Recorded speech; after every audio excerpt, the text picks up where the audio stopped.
సరార్థన్ cotton జయంతిని ఈరోజు మన ఇరిగేషన్ క్యాంప్ కార్యాలయంలో ఘనంగా నిర్వహించుకోవడం చాలా సంతోషం. ఎందుకంటే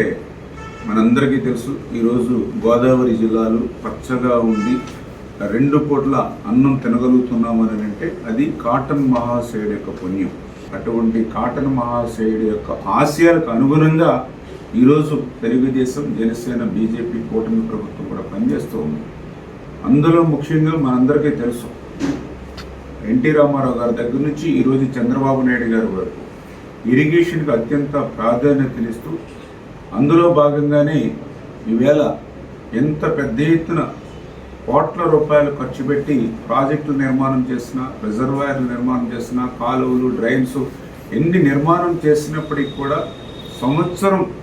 దాని వార్షిక మెయింటెనెన్స్ కనుక లేకపోతే ఆ యొక్క కోట్ల రూపాయలంతా కూడా నిరుపయోగం అవుతాయనే ఉద్దేశంతో మరి ఈ కూటమి ప్రభుత్వం అధికారంలోకి వచ్చిన తర్వాత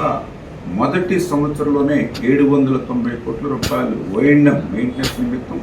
అదేవిధంగా ఈ సీజన్ మే నెలలో చేసుకోవడానికి మొన్ననే 397 కోట్ల రూపాయలు సైతం ఈ కూటమి ప్రభుత్వం రిలీజ్ చేసి ఆ రైతాంగానికి బాసటగా అండగా నిలిచింది అని అంటే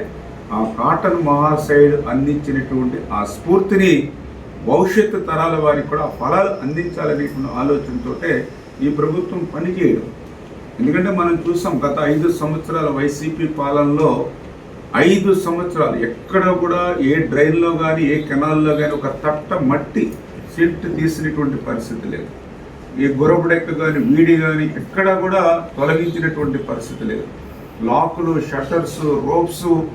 మెయింటెనెన్స్ అంటే కనీసం మరామతుల మాట నుంచి కనీసం గ్రీజు పెట్టి మెయింటైన్ చేసినటువంటి పరిస్థితి కూడా లేదు. అందుకే మనం ఒక గుండ్లగమ్మ గేట్లు కొట్టుకుపోయినా, ఒక పులిచంద్ర గేట్లు కొట్టుకుపోయినా, ఒక అన్నమయ్య కొట్టుకుపోయినా, ఒక ఫించా కొట్టుకుపోయినా, ఇట్లా 5 సంవత్సరాలు ఇరిగేషన్ అంతా కూడా ధ్వంసమైనటువంటి పరిస్థితి గత 5 సంవత్సరాల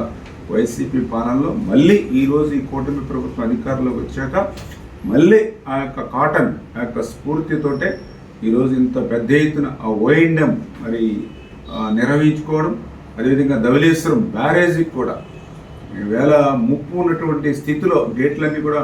మరి శిథిలమైనటువంటి స్థితిలో 150 కోట్ల రూపాయలు ఈరోజు నిధులు ఇచ్చి, టెండర్లు పిలిచి, వర్క్ ఆర్డర్ ఇచ్చి